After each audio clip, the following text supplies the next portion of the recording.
Hello, everyone. I hope you're having a good day. All right, I'm going to make this quick because I have to go. Some errands I need to run. Okay, so remember we talked about enmeshment? Okay. Enmeshment is when you're locked into a person, and it's kind of like Stockholm syndrome. In a sense of you're locked into this person, interlocked with them, enmeshed with them to the point where you refuse to leave their side. You will always be there involved in their life. And I know of a person who considered me basically a threat because, not in a physical sense, like I'm going to hurt her, but in a sense of I let her know through no uncertain terms that her mother is a narcissist. She said, well, I said, there may come a point in time where you have to cut ties. She said, well, what am I going to do? What am I going to tell the kids? I said, you tell them the truth that some people are toxic. I said, she's going to teach your kids how to manipulate. And she said to me, and I quote, the kids already know how to manipulate.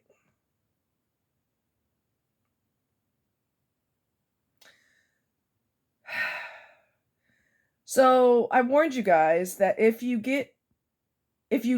educate a person who's enmeshed and you let them know this person's bad for you, this person is bad for your children, they will cut you off and keep the sick person. They will keep the toxic person. And that's what happened. And at the time that I felt her, I could feel a person backing away. I wondered if we had that conversation or not. I don't know. But just know that if you know a lot about toxic behavior and you can recognize it and you identify it with someone who's enmeshed with someone else, they will get rid of you and keep the toxic person. And that happened recently. And this goes back to I will never understand how mothers in the wild will do anything in the world to protect their children, and human mothers do not. Some do, don't get me wrong, some do, but many mothers do not do what is absolutely necessary to protect their children physically, emotionally, financially, or all of the above. You should be willing to fight a grizzly bear with your bare hands to protect your children. However, when it comes to toxic family members, especially a parent, people feel obligated because that's my mother. I know this person's horrible and I know that they poisoned the entire family, but that is my mother. I don't give a damn who they are to you. That is biology. You're giving way too much weight to that. You're giving way too much weight to that. That's just your mother. That's a biological thing.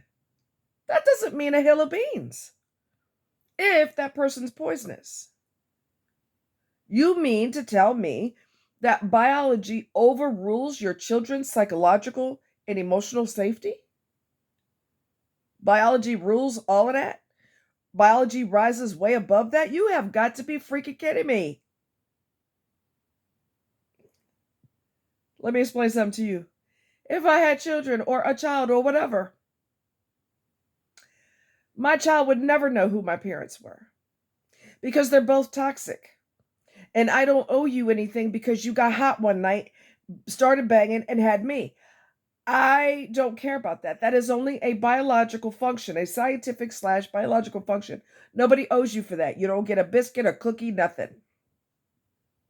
It is what you do after you create a child that matters. Whether you love the child, protect them, nurture them, all of that. That's what you get kudos for. Not because you created somebody. I'm sorry, that has zero weight. If you're a bad person, that has zero weight. So get prepared. If you do warn somebody these are toxic, even if it's not a narcissistic situation, but it's toxic, and you warn that person, hey, you don't want to keep going down this road because this is the effect it's going to have on you and or your children, that person will get rid of you because they're too locked into that other person. They're too locked in. And on some level, it could be that they enjoy the dysfunction because it has become comfortable for them. It's comfortable. So why do they want to lose their discomfort? I mean, why do they want, I'm sorry, they should lose the discomfort, right? Why would they want to lose something that's comfortable to them, regardless of how bad it is for them? So just know that if you spill the beans, you're probably going to get dumped as a friend or dumped as a girlfriend, boyfriend, whatever. That person will dump you and cling to the sick person. Don't take that personally. Give yourself kudos because you can recognize this toxic symptoms a mile away. Because the person showed me text messages and I saw the word salad and I saw how you could say something directly and the person will say, you're taking it out of context.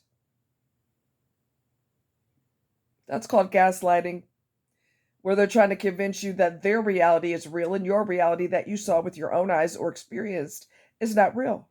Gaslighting. I can smell that a mile away. So just just beware that the person may decide to continue to stay locked into this toxic person. And in that case, you need to, if they dump you, they did you a favor because you don't need to be around their toxic family and you don't need to be around them either. Truth be told. Okay? Much love. Y'all have a good day.